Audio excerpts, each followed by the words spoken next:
Bom dia! Vamos ler a Bíblia, gente. Hoje nós vamos ler capítulo 4, que é pequeno. Vamos ler o 5, que não é tão grande. E o 6. Vou aproveitar porque ficou atrasada a nossa leitura, né? Vai falar hoje sobre o assassinato de Isbosete. Quando Isbosete, filho de Saul, soube da morte de Abner em Hebrom, perdeu completamente o ânimo e todo Israel ficou sem reação. Dois de seus irmãos, Baaná e Recabe, eram capitães dos grupos de ataque de Isbosete. Eram filhos de Rimom, membro da tribo de Benjamim, que vivia em Beerote. A cidade de Beerote fazia parte do território de Benjamim, pois seus habitantes originais fugiram para Gitaim, onde ainda vivem como estrangeiros. Jonatas, filho de Saul, tinha um filho chamado Mefibosete, que ficou aleijado quando era criança. Mefibosete tinha 5 anos quando chegou de Jezreel a notícia de que Saul e Jonatas haviam sido mortos na batalha. Ao ouvir isso, a ama do menino o tomou nos braços e fugiu. Na pressa, porém, deixou-o cair e ele ficou aleijado. Certo dia, Recabe e Baaná, filhos de Rimom e de Beerote, foram à casa de Isbosete por volta do meio-dia, quando ele estava descansando. A mulher que ficava à porta estava peneirando trigo, mas ficou sonolenta e cochilou. Então Recabe e Baaná passaram por ela sem serem notados e entraram na casa, onde se encontraram Isbosete dormindo em sua cama. Eles o feriram e o mataram e depois cortaram a sua cabeça. Então, levando a cabeça, fugiram durante a noite pelo vale do Jordão. Chegando a Hebrom, entregaram a cabeça de Isbosete a Davi. Veja, disseram ao rei, aqui está a cabeça de Isbosete, filho de seu inimigo Saul, que tentou matá-lo. Hoje o Senhor concedeu ao rei vingança sobre Saul e toda a sua família. Davi, porém, disse a Recabe e Baaná, filhos de Rimom de Beerote, o Senhor que me tem livrado de todos os meus sofrimentos é minha testemunha. Quando alguém me informou que Saul estava morto, pensando que trazia uma boa notícia, eu o agarrei e o matei em Ziclag. Foi essa a recompensa que recebeu pela notícia. Quanto mais devo recompensar os perversos que mataram um homem inocente em sua própria casa, em sua própria cama, não devo responsabilizá-los pela morte dele e eliminá-los da face da terra? Então Davi ordenou a seus soldados que os matassem, e assim eles fizeram. Cortaram as mãos e os pés deles e penduraram os corpos junto à represa de Hebrom. Depois pegaram a cabeça de Isbosete e a sepultaram no túmulo de Abner em Hebrom. Triste, né? Aquela chamada fazer justiça com as suas próprias mãos, né? Então, não, eu vou dar um jeito. Deus não precisa do jeito humano, né? Deus tem seus próprios caminhos e desígnios. Vamos ler agora, segundo o livro de Samuel, capítulo 5. Davi se torna rei de todo Israel. Então todas as tribos de Israel vieram a Hebrom para encontrar-se com Davi. Somos do mesmo povo e raça, disseram. No passado, quando Saul era nosso rei, era você que liderava o exército de Israel. E o Senhor lhe disse, você será o pastor do meu povo Israel, será o líder de Israel. Então ali em Hebrom, o rei Davi fez um acordo diante do Senhor com todas as autoridades de Israel, e elas o ungiram rei de Israel. Davi tinha 30 anos quando começou a reinar, e ao todo reinou por 40 anos. Havia reinado sobre Judá 7 anos e 6 meses, e em Jerusalém reinou sobre todo Israel e Judá por 33 anos. Davi conquista Jerusalém. Então o rei partiu com seus soldados para Jerusalém a fim de lutar contra os jebuseus que viviam naquele lugar. Os jebuseus zombavam de Davi. Você jamais entrará aqui. Até os cegos e aleijados são capazes de impedi-lo. Diziam isso porque imaginavam estar seguros, mas Davi tomou a fortaleza de Sião, que hoje é chamada de cidade de Davi. No dia do ataque, Davi disse a seus soldados, odeio esses jebuseus cegos e aleijados. Quem os atacar deve entrar na cidade pelo túnel de água. Essa é a origem do ditado, os cegos e aleijados não entrarão na casa. Então Davi foi morar na fortaleza de Sião e a chamou de cidade de Davi. Ampliou a cidade desde o aterro até a parte interna. Davi foi se tornando cada vez mais poderoso, pois o Senhor, o Deus dos exércitos, estava com ele. Irão, rei de Tiro, enviou a Davi mensageiros com madeira de cedro, carpinteiros e pedreiros que construíram um palácio para Davi. E Davi compreendeu que o Senhor o havia confirmado como rei sobre Israel e exaltado seu reino por causa de seu povo Israel. Depois de mudar-se de Hebrom para Jerusalém, Davi tomou mais concubinas e esposas e teve mais filhos e filhas. Estes são os nomes dos filhos de Davi que nasceram em Jerusalém: Sobabe, Natã, Salomão, Ibar, Elisua, Nefeg, Jafia, Elisama, Eliada e Elifelete. Davi derrota os filisteus. Quando os filisteus souberam que Davi tinha sido ungido rei de Israel, mobilizaram suas tropas para capturá-lo. Davi, porém, foi informado disso e desceu para a fortaleza. Os filisteus chegaram e se espalharam pelo vale de Refaim. Então Davi perguntou ao Senhor, olha o segredo de novo da vida de Davi. Ele foi perguntar ao Senhor, eu vou ou não vou? Apesar que ele já estava poderoso, apesar de estar confirmado, apesar dele ser ungido diante de todo Israel, ele ainda perguntava ao Senhor. É esse nível de dependência que o Senhor deseja que nós tenhamos. Amém? Vamos continuar. Versículo agora.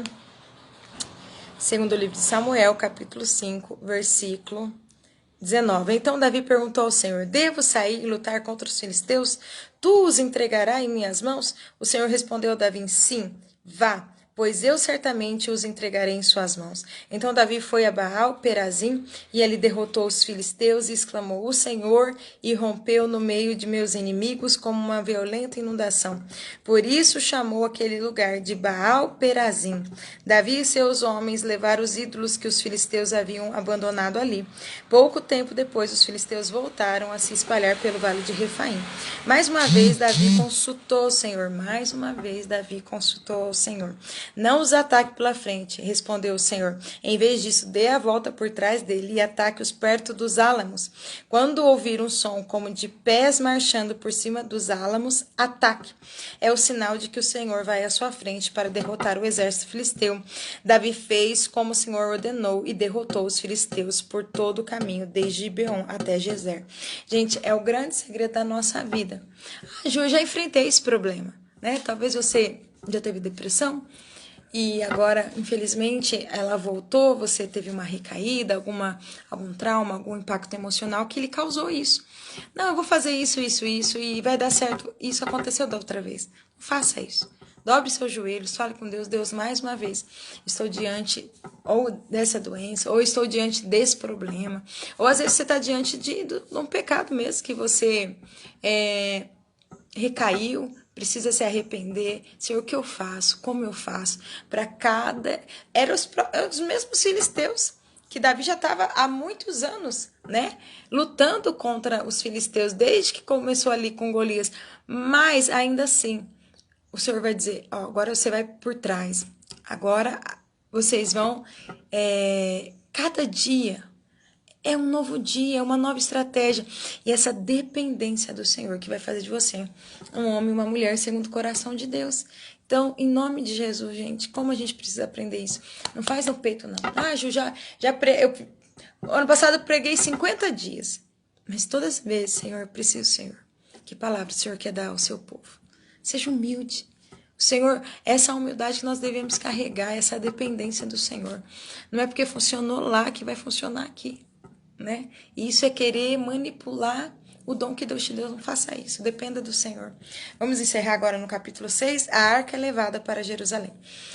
Davi reuniu novamente todos os melhores guerreiros de Israel, 30.000 ao todo. Partiu com eles para Baalá de Judá, a fim de buscar a arca de Deus, junto à qual era invocado o nome do Senhor dos Exércitos, que está entronizado entre os querubins. Puseram a arca num carro novo e levaram da casa de Abinadab, que ficava no monte. Saindo da casa, Uzá e Aiô, filhos de Abinadab, guiavam a carroça nova que transportava a arca de Deus. Aiô estava à frente da arca. Davi e todo o povo de Israel celebravam diante do Senhor, entoando cânticos e tocando todo tipo de instrumentos musicais, liras, harpas, tamborins, chocalhos e símbolos. Quando chegaram à ira de Nacon, os bois tropeçaram e Uzá estendeu a mão e segurou a arca. A ira do Senhor se acendeu contra Uzá, e Deus o feriu por causa disso, e ele morreu ali mesmo, ao lado da arca de Deus. Davi ficou indignado porque a ira do Senhor irrompeu contra Uzá e chamou aquele lugar de Pérez Uzá, como é conhecido até hoje. Davi teve medo do Senhor e perguntou, como poderei levar a arca do Senhor? Então resolveu não transferir mais a arca do Senhor para a cidade de Davi. Em vez disso, levou-a para a cidade de Obed-Edom, para a casa de Obed-edom, na cidade de Gate. A arca do Senhor ficou na casa de Obed-edom em Gate por 3 meses, e o Senhor abençoou Obed-edom e toda a sua família. E disse ao rei Davi: o Senhor tem abençoado a família de Obed-edom e tudo o que ele possui por causa da arca de Deus. Então Davi foi até lá e com grande festa levou a arca de Deus da casa de Obed-edom para a cidade de Davi. Quando os homens que carregavam a arca do Senhor davam 6 passos, Davi sacrificava um boi e um novilho gordo. Davi usava um colete sacerdotal de linho e dançava diante do Senhor com todas as suas forças. Assim Davi e todo Israel levaram a arca do Senhor com gritos e alegria ao som de trombetas. Mical trata Davi com desprezo. Enquanto a arca do Senhor entrava na cidade de Davi, Mical, filha de Saul, olhava pela janela, de longe. Às vezes alguém está te vendo de longe e estão julgando, né? Por que grita tanto? Por que pula tanto? Por que vai tanto? Por que não parou? Gente, alguém que está vendo de longe. Quem está andando perto com você está entendendo a sua luta, seu posicionamento e sua adoração. Sempre pense nisso. Quando viu o rei Davi saltando e dançando diante do Senhor, encheu-se de desprezo por ele. Trouxeram a arca do Senhor e a colocaram em seu lugar dentro de uma tenda especial que Davi tinha preparado para ela. E Davi ofereceu ao Senhor holocaustos e ofertas de paz. Depois que terminou de oferecer o sacrifício, abençoou o povo em nome do Senhor dos Exércitos. Para cada homem e mulher israelita da multidão, ele deu um pão, um bolo de tâmaras e um bolo de passas. Então todos voltaram para casa. Quando Davi voltou para casa a fim de abençoar sua família, Mical, filha de Saul, saiu ao encontro dele e disse: como o rei de Israel se mostrou digno de honra hoje, exibindo-se sem qualquer vergonha diante das servas como um homem vulgar? Davi respondeu a Mical: eu dançava diante do Senhor, que me escolheu em um lugar de seu pai e de toda a sua família. Ele me nomeou líder de Israel e povo do Senhor, por isso continuarei a celebrar diante do Senhor. Estou disposto a me tornar ainda mais desprezível e até mesmo a ser humilhado aos meus próprios olhos, mas as servas que você mencionou certamente me considerarão digno de honra. Mical, filha de Saul, não teve filhos até o final de sua vida. Olha que frase, eu estou disposto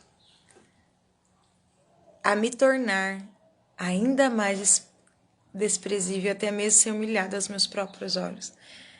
Diante do Senhor, diante da glória do Senhor, diante da presença do Senhor, eu não me importo de me tornar cada vez mais desprezível. Pode ser até aos meus próprios olhos, né? Às vezes acontece isso, a gente começa a adorar em espírito, né? E a nossa carne fala: nossa, tá chorando, tá, né? A gente que usa maquiagem, tá borrada, tá, desculpa a expressão, mas tá cheio de ranha no nariz. Isso não é nada diante da alegria de celebrar a presença do Senhor. Não mude a sua essência.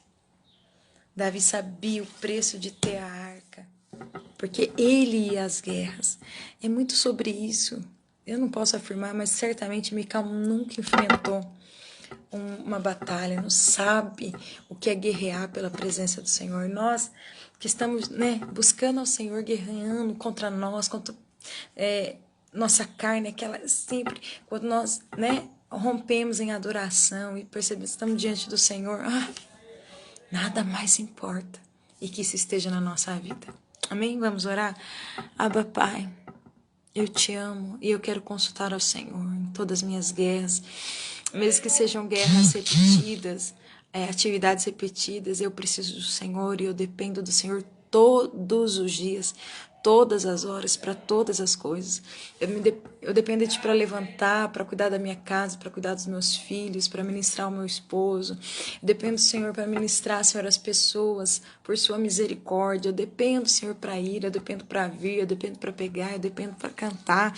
Eu dependo de tudo, Jesus. Tudo vem de Ti, Tu és a fonte de todas as coisas. E nós reconhecemos isso. E nós, Senhor, não temos problemas de nos tornar cada vez mais desprezíveis, Senhor. Às vezes até mesmo aos nossos próprios olhos. Desde que o Senhor seja celebrado, engrandecido, porque nós te amamos e queremos Te dar honra e glória para sempre. Pois Teu é o reino, o poder e a glória para sempre. Amém? Deus abençoe você e a sua casa. Leia a Bíblia, se inspire na palavra de Deus. Peça para o Senhor, Senhor, me ajuda a cada dia aumentar meu nível de dependência do Senhor. Amém? Deus abençoe você e a sua casa, que tudo te vá bem. Amém, a gente está de volta.